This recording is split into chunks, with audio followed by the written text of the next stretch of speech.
And it's the dumbest bill in America, and it is Oregon legalizes hard drugs. Yeah, you heard that right. The state of Oregon legalizes hard drugs. What kind of drugs are we talking about? Well, Oregon Proposition 110 decriminalizes heroin and cocaine. Oregon Proposition 110 decrims heroin and cocaine. By the way, the word decriminalizes is the same thing as legalizes. I love when they use that. It's like, oh, it decriminalized. No, dude, you are legalizing it, right? Because if there's no consequence, right? If there's no consequence to doing it, then you are legalizing it. So you can now move to Oregon and safely inject heroin, and you can safely, I don't know, smoke crack. Hey, Hunter Biden, you got a place to go now. No worries. So here's ABC 13 in Oregon explaining what the bill does. And here is that clip. In this historic vote, folks in Oregon would not be criminalized for possessing a small amount of certain drugs like heroin or cocaine. Instead, they would pay a fine or be assessed by an addiction recovery program. So instead, you would have to go to an addiction recovery program. So if you're caught, right? So you're caught, you're shooting up heroin, or more importantly, you're probably in your car and you get stopped by the police officer, you've got heroin in the car. It's like, no, what we're gonna do is we're gonna send you to an addiction program. So podcast listeners, you have to really focus on what is really going on here.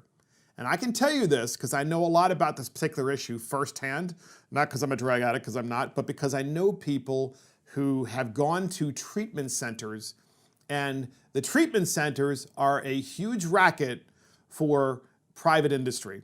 So we had the founder of Stanford Treatment Centers in Oregon, who's a big fan of this proposition, which passed. Okay, why do you think she's a big fan? Because she owns the treatment centers. She runs the treatment centers. So if you run the treatment centers and you get more people hooked, you're gonna be busy than ever before. It's good for business. We have a clip from her, and here it is. Sometimes an external motivator is necessary for long-term sobriety, and this is an external motivator. Ah, yes. Sometimes an external motivator is good for sobriety. Now that sounds like a typical owner of a drug treatment center. Yeah, you know, it's you just need somebody to motivate you to go to one of our treatment centers, which we're gonna have plenty of customers now because everybody who loves heroin and everybody who loves crack, now you get to move to Oregon because you can freely pass it amongst your friends because it's decriminalized, and then you can use it as much as you want to, and there are no consequences. So just like in San Francisco where you have the poop patrol, because San Francisco decided not to enforce people who were defecating on the street, now you have people who are going to be able to shoot up on the street in Oregon and pass their drugs back and forth because, you know, it's not really a big deal. Everybody, come on, move to Oregon. So we also have critics of the bill, and this is ABC 13 in Oregon saying, well, this is what the critics say. No kidding. Listen to this clip. Here it is. Opponents to the measure say it could actually lead to more people using drugs if consequences are not severe enough. Yes. Oh my gosh. What? You know, like light bulb. So if consequences aren't severe enough, then people will probably, I don't know, use more of it, and more people will probably move there, and more people will use cocaine and heroin. And so, look, here's what we know.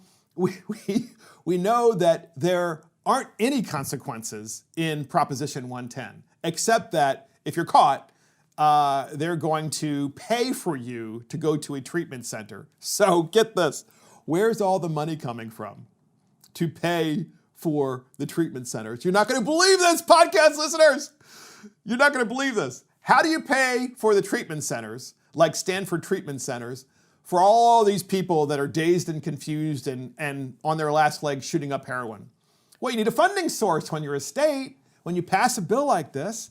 So what better funding source than, I don't know, we have a clip on it, and here it is. Also approved in Oregon, new funding for treatment programs using recreational marijuana tax revenue.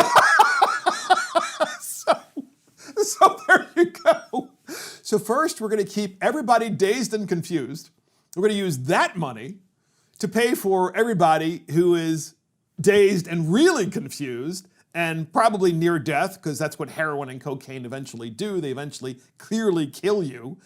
And we're going to use, marijuana to do that. So, but by the way, we're not expanding drug use. In fact, we care more about people, because what we're going to do is we're going to send them to the treatment centers, because all that money from marijuana is going to be used to fund those treatment centers and, enrich those people who own those treatment centers, because it's just a big old racket, right? So everybody who wants to do cocaine, especially crack cocaine, like Hunter Biden, move to Oregon, all right? Move to Oregon, because that is the place to go where you don't get arrested. There are no consequences. Life is consequence-free.